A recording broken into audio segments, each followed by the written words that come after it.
Okay, let us go to the next topic, magnetic dipole in an external magnetic field. Right? We have seen this already. Again, it will be a good recap. Right? Now, to understand it in a better way, it's always better. It will be easy if you compare with electric dipole kept in an external electric field. Right. So here we have two cases which we need to remember here.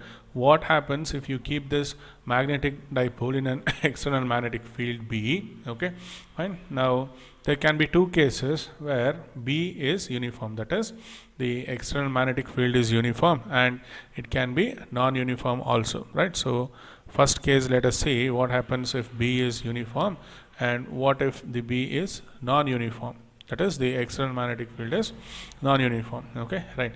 Now this is, again, it has a good resemblance with what we have learnt in electric dipole kept in an external electric field. Okay, say this is an external electric field. Fine. Now you have kept a dipole here, so plus q minus q. Okay, so this is your dipole moment vector P, will say, correct? Fine. Now if you keep it in the external field, external electric field, now you know this will be the force experienced by the positive charge and this will be the force experienced by the negative charge. Now what we know is that the force experienced by the positive charge and the negative charge are equal in magnitude, but they are acting in opposite direction, right? Now if you notice, these two are the only forces which are acting on the dipole. Okay, so therefore the net force, right? So therefore the net force acting on it, on the dipole, electric dipole, will be 0. But since you can see the line of action of forces are different, right?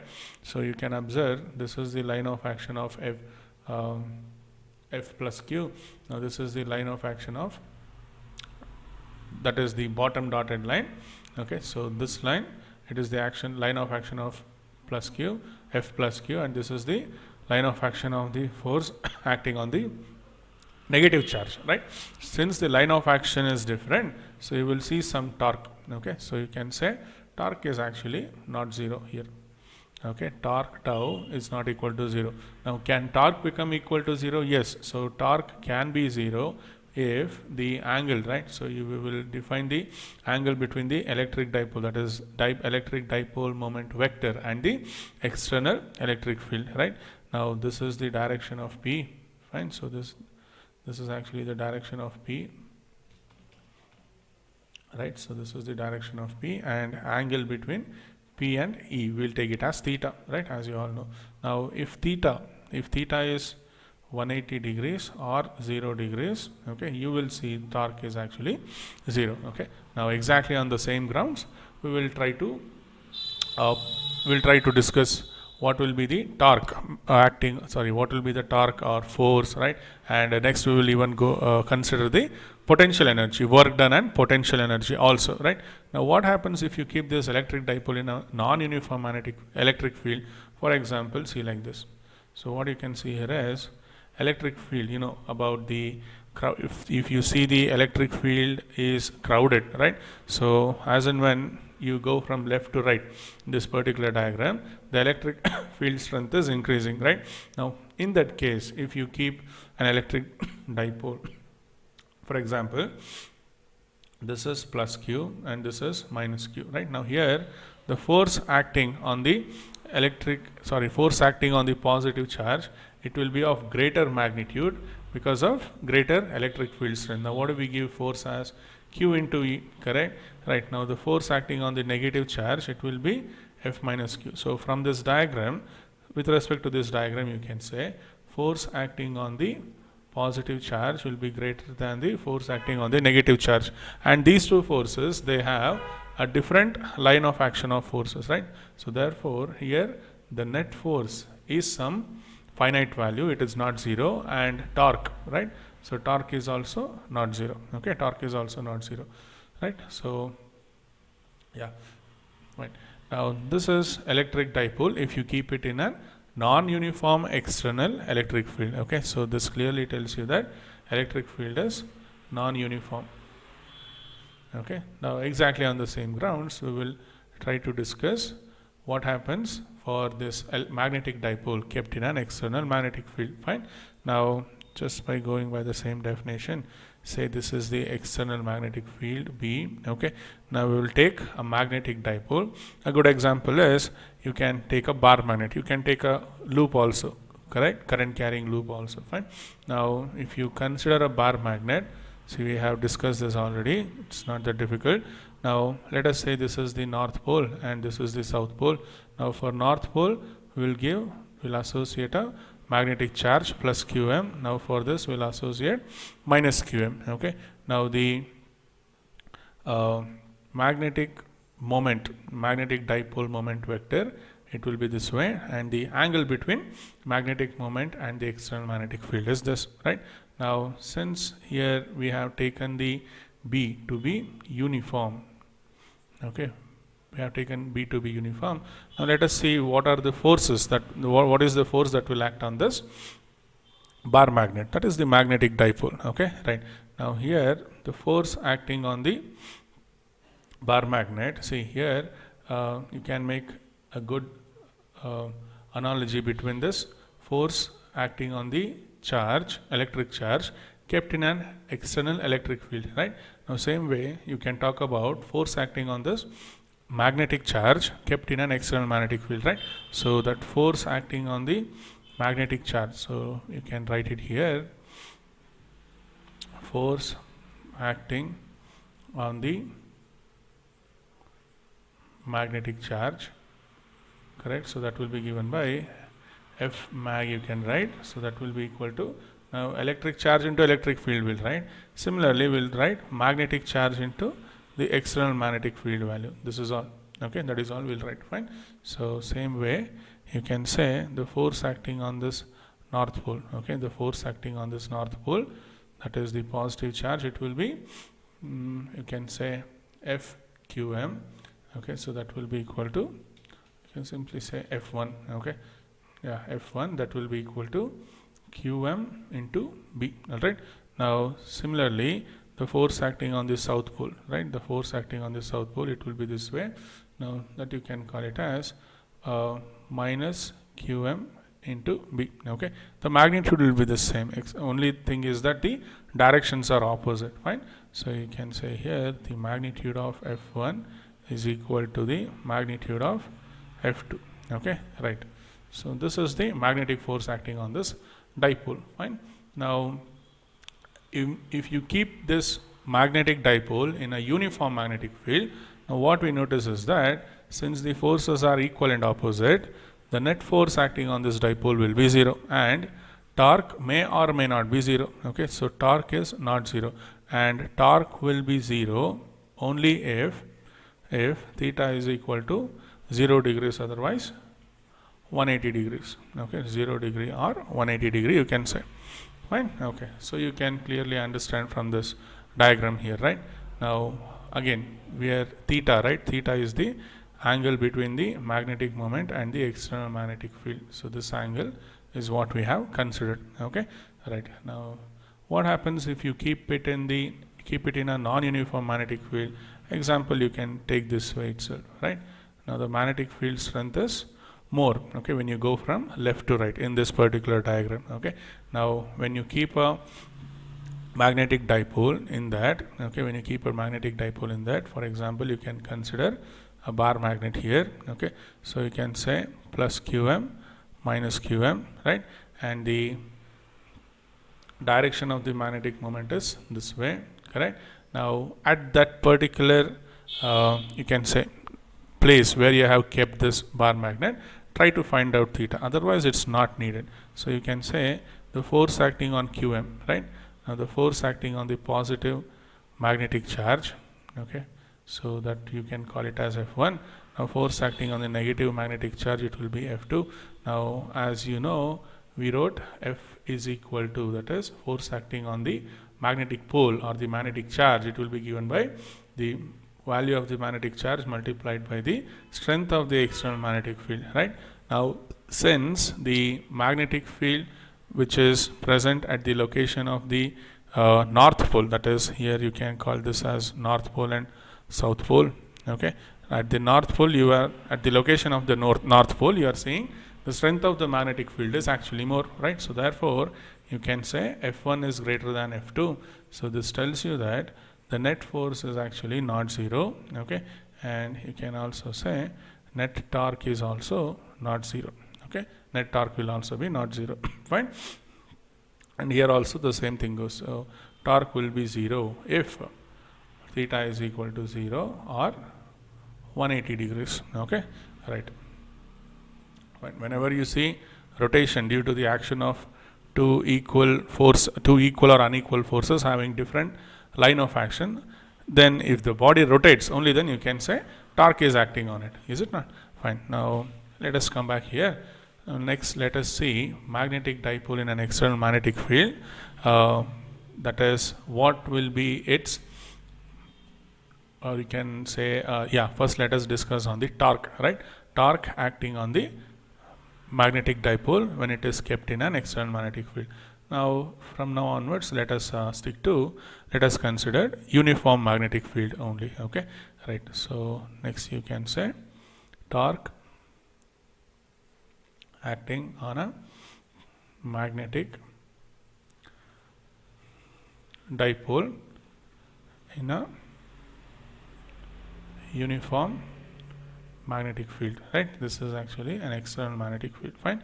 So we have seen this already in chapter number 5. Again, let us try to have a quick recap on this. Okay, right. Okay, I have this bar magnet here kept in an external magnetic field B. Fine. Now the magnetic moment associated with that bar magnet, let us call it as M. Fine. So, vector, right? Now the angle between M and B, let us take it as theta, right? Now let us say L is the length of the bar magnet. Okay, L is the length of the bar magnet. Fine. And you know, when you just now we discussed that if you keep this bar magnet in a uniform magnetic field, you will notice that the force acting, the net force acting will be 0. Okay, but the forces kept at this location at some angle which is not 0 or 180, you will have some turning effect. Okay, you will see that torque is present, right? Now the torque is actually given by this. Fine. Now you can say the force acting on QM, right? Now the force acting on QM, it will be this way. Fine. So you can say this as F on, you can call it as F1. Now the force acting on this end, it will be, that is, the force acting on the south pole, otherwise minus QM. Okay, so that you can call it as F2. Now as you know, the magnitude of F1 and F2 are same, but they are opposite in direction. Fine. Okay, now here you have a couple, right? So what is a couple? It is when it is actually when you see a body which is acted upon by two forces which are equal in magnitude but opposite in direction and having different line of action of forces, right? Otherwise, to make things simple, you know, when in such cases, right? So we discussed that the net force when you keep this bar magnet in an external magnetic field, it will be 0. But if theta is not 0 or 180, at least from this diagram you can find that torque is not 0. So F net is not 0 means, so definitely the body will not move, right? It will simply rotate there only. Okay, so from these two you can say the bar magnet rotates. Okay, at least from this position onwards, right? Now let us consider the torque due to both the forces about the center of the bar magnet. Okay, now say this is the center of the bar magnet, that red dot. Okay, right. Now if this is L, right, if this is L, so from geometry you can find that this distance, right, this distance between F1 and F2 at a particular theta, right? So this distance will actually be L by L sine theta. Okay, so this distance actually turns out to be L sine theta. Okay, that is this distance. Okay, so this distance turns out to be L sine theta. Okay, so from that red dot onwards it will be L by 2 sine theta. Okay, so just refer back your notes, you'll understand it. Fine, right? So therefore the torque, right? So torque you can write it as F1 L sine theta divided by 2. Now what is it? With respect to this diagram, it is actually clockwise. Okay, so this torque is clockwise. You can call it as tau 1. Now tau 2, that is also clockwise, you can clearly make out from the diagram. So that will be f2 divided by L by 2 sine theta. When I say L by 2, I am talking about this. See these two, this level, okay. So this is actually L by 2 sine theta and L by 2 sine theta. Fine. This one. So this is L by 2 sine theta and this is L by 2 sine theta. We are trying to consider the torque about the center of the bar magnet. You can call it as O. Okay, fine. So since both the torques are in clockwise direction, so you can say the net torque, it will be F1 L sine theta divided by 2 times 2, because magnitude of F1 is equal to magnitude of F2, right? So therefore you can say tau net, right? So tau net, it will be F L sine theta. Now let us say the magnitude, let us simply call it as F here. Okay, now what is a force acting on the poles? That is, magnitude of the force acting on the poles are same, we know that. Okay, so what is that force? We got it as, so force acting on the pole kept in an external magnetic field, it will be given by the magnetic charge multiplied by the strength of the external magnetic field. Okay, right. So let us substitute that here. So you will get Q M B, okay, L sine theta. Okay, now if you focus on this QM and L, okay, QM and L, you can actually write it as magnetic moment of the bar magnet, is it not? So you will get it as M B sine theta. So in the vector form, you can write the torque as torque as M cross B. Okay, so this is the vector form, right? Now you can have the same discussion for a current carrying loop. Okay, now if you remember in the previous class, we have discussed that if you have a current carrying loop, right, so you just have to see the direction of the current flowing in the loop, correct? For example, if this is the direction of the current flowing in the loop, current I is going this way, then if you are standing here, you feel that the magnetic field lines are coming towards you, correct? So this end, okay, this end, it will act as the north pole of the loop. Okay, you can consider as the north pole, right? Now if you are standing here, okay, if you are standing here, you feel that the magnetic field lines are going away from you, correct? So this you can consider as the south pole. Fine. Now the same discussion we can apply here, fine, right? Now here, say this is the current carrying loop. Okay, we have a current carrying loop kept like this. Okay, so the current is flowing in such a way that the magnetic moment, whatever you get, right? Now the magnetic moment, whatever you get, it will make some angle theta with the external magnetic field. Fine. Now the same discussion follows here also.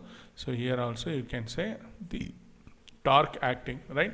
Now the torque acting will be M cross B. If you remember the first case, okay, the first expression what we got for torque, it was actually considering a rectangular loop, correct? That was in chapter 4. So try to turn the pages back, so you will understand that, right? Okay, now this is about torque acting on the loop, or you can simply say magnetic dipole. Your bar magnet, magnetic needle, then current carrying loop, solenoid, everything has magnetic moment associated with it. If you keep them in an external magnetic field, so obviously they'll experience, when I say uniform magnetic field, they'll experience some torque, okay, right, in general, fine. Yeah, so let us see the next topic. Okay, let's see the next topic. Work done in rotating a magnetic dipole kept in an external magnetic field, which is uniform magnetic field, fine. Now I have a bar magnet here, its magnetic moment is M, and the angle between the magnetic moment and the external magnetic field is theta, right? Now let us see what is the work done in rotating a magnetic dipole through some angle theta, fine. Okay, now how do we define work done? If you see in linear motion, we'll say it is given by the dot product of F and S, that is force and displacement, right? In rotational motion, rotational dynamics, we'll say it is given by the dot product of tau and theta, okay, tau and theta, right? So this is how we define, right? Now here, work done by here, when you are trying to calculate the work done, right? Now here, in this case particularly, what we'll do is the external work, okay, the external work whatever we do. Otherwise, let us talk in terms of torque first. Okay, now when a magnetic moment m, if it makes some angle theta with the external magnetic field, now you know this is the torque which it experiences, right? You can also call it as the restoring torque. Now why do we call it as restoring torque? Means if you simply set it free, now this torque it will try to bring the magnet so that it will try to stay in some minimum possible potential energy state, right? So that we all know any system, it always tries to be in minimum possible potential energy state, right? So the restoring torque, it is given by m cross b. Otherwise you can say mb sine theta, right? Now if you can remember from work energy theorem in chapter in 11th standard, right? So when you do some work, okay, when you do some work, whatever the work you do, it is actually considered, it is seen as increase in the kinetic energy. So the increase in the kinetic energy is equal to the amount of work done by the force. We know that, right? And we have also studied one more thing, that when work is done against conservative force, right? When work is done against conservative force, the work done, it will get stored as potential energy, right? Now here the torque what we apply, right? So the torque what we apply, the external torque, we must make sure that it will be equal to the restoring torque at each and every location, so that you are not introducing, if there is a torque imbalance, okay, say you are applying the external torque more, then there you can see some angular acceleration. Angular acceleration definitely means increase in rotational kinetic energy. So we don't want that, right? So here the next following topic will be potential energy. So that is why, let us say the external torque what we are applying, it must be equal to the restoring torque at each and every point, so that we don't introduce change in the kinetic energy. Okay, so the external torque, okay, the magnitude of the external torque, you can write it as equal to, you can say that it is equal to the magnitude of the restoring torque given by mb sine theta. Okay, right? Now what is the work? We got the value of the torque what we need to apply, right? So that you will be able to move it with zero angular acceleration, that is with constant angular velocity also, you can say, right? Now what will be the work done by in moving this bar magnet through a small angle d theta? Okay, now you can say work done in moving or in rotating, not moving, rotating the dipole through a small angle d theta, through a small angle d theta. So you can write it like this. So dw, okay, dw will be equal to tau external d theta, right? Now as I told you, the magnitude of external torque will be equal to the magnitude of the restoring torque, just to make sure that you don't introduce you don't introduce the work whatever you do, right? So it won't be taken in increasing the kinetic energy. Okay, fine. So dw you can write it as mb sine theta d theta. Okay, fine. Now this is the work done, right? Now if you want to find out what is the work done, okay, what is the work done in rotating, see here d theta, it is actually the small angle we have considered, right? So work done in rotating from say theta 1 to theta 2. Okay, see theta here is the references, theta is actually the angle between m and b. Okay, remember that. Now m and b are parallel, so theta will be 0. Okay, so remember that. So you can say work done. Okay, so the net work done we can get it by integrating this expression, right? So dw, so that will be m b sine theta from the limits theta 1 to theta 2. Theta 1 can be 0, not a problem. Okay, so integration, right? When you perform integration, you will see that m and b are constants. So integration of sine theta you will get it as negative of cos theta times theta 1 to theta 2, right? So we'll get this expression as the final result will be mb cos theta 1 minus cos theta 2. Okay, now cos theta 1 and cos theta 2 will be in the bracket. So this is the work done by the external torque. Okay, so if you are holding the magnet and if you are trying to rotate it, so this will be the work done by you in rotating from theta 1 to theta 2. Okay, so examples you can take. So if theta 1 is 0, okay, and theta 2 is 60, now just put those values, you will get the answer, right? Okay, fine. So this is about work done. All right. Okay, now let us add a point here. So if the dipole is rotated,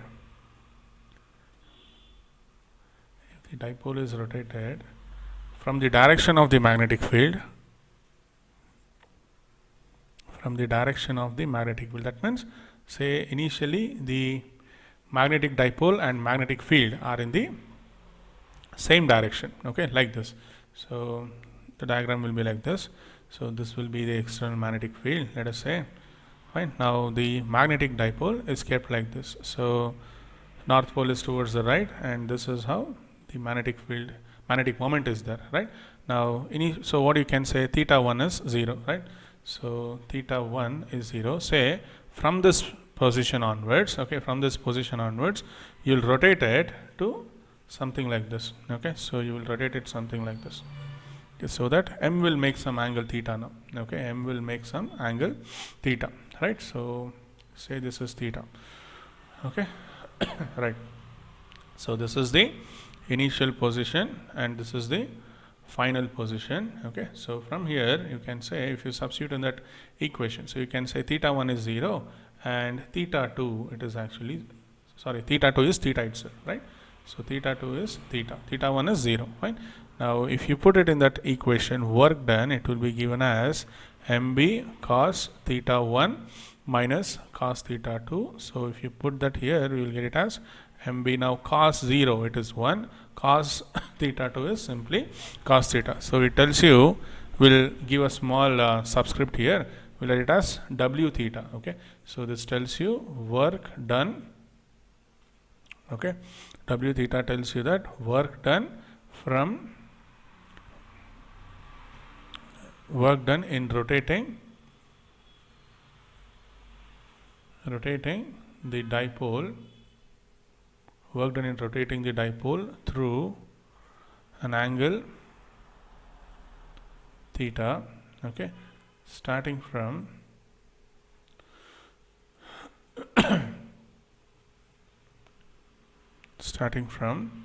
that is m,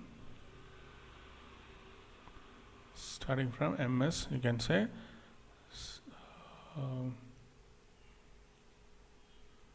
or otherwise you can say through an angle theta when m and b were parallel initially. Okay, when m and b were parallel initially. Okay, and this is also fine. Okay, right. So this is work done in rotating the dipole through theta. That is, if you consider the initial reference as the angle between the m and b being 0, fine, m and b is 0, right? Okay, now you can also try to keep this expression in a different way. See, now we know this expression, right? Now cos 2 theta, we'll write it as 1 minus sine square theta, correct? Cos 2 theta is 1 minus sine square theta. Now if I write cos theta, you'll write it as 1 minus, sorry, this is 2, right? Yeah, 1 minus 2 sine square theta will write. Cos 2 theta is 1 minus 2 sine square theta. Now cos theta, so therefore you can write it as 1 minus 2 sine square theta by 2. Okay, so if you substitute in this, say if I take 1 minus cos theta, so bring cos theta to RHS, so 2 sine square theta will automatically go to LHS. You will get it as 2 sine square theta by 2. Okay, now you can put that value also here, right? So w theta, you can also write it as mb times 2 sine square theta by 2. Okay, so write it in a proper way. So you can write it as 2 mb sine square theta by 2. Okay, please remember to write the subscript as theta here. Okay, fine. Right, now let us see about the potential energy in the next class. Okay, right.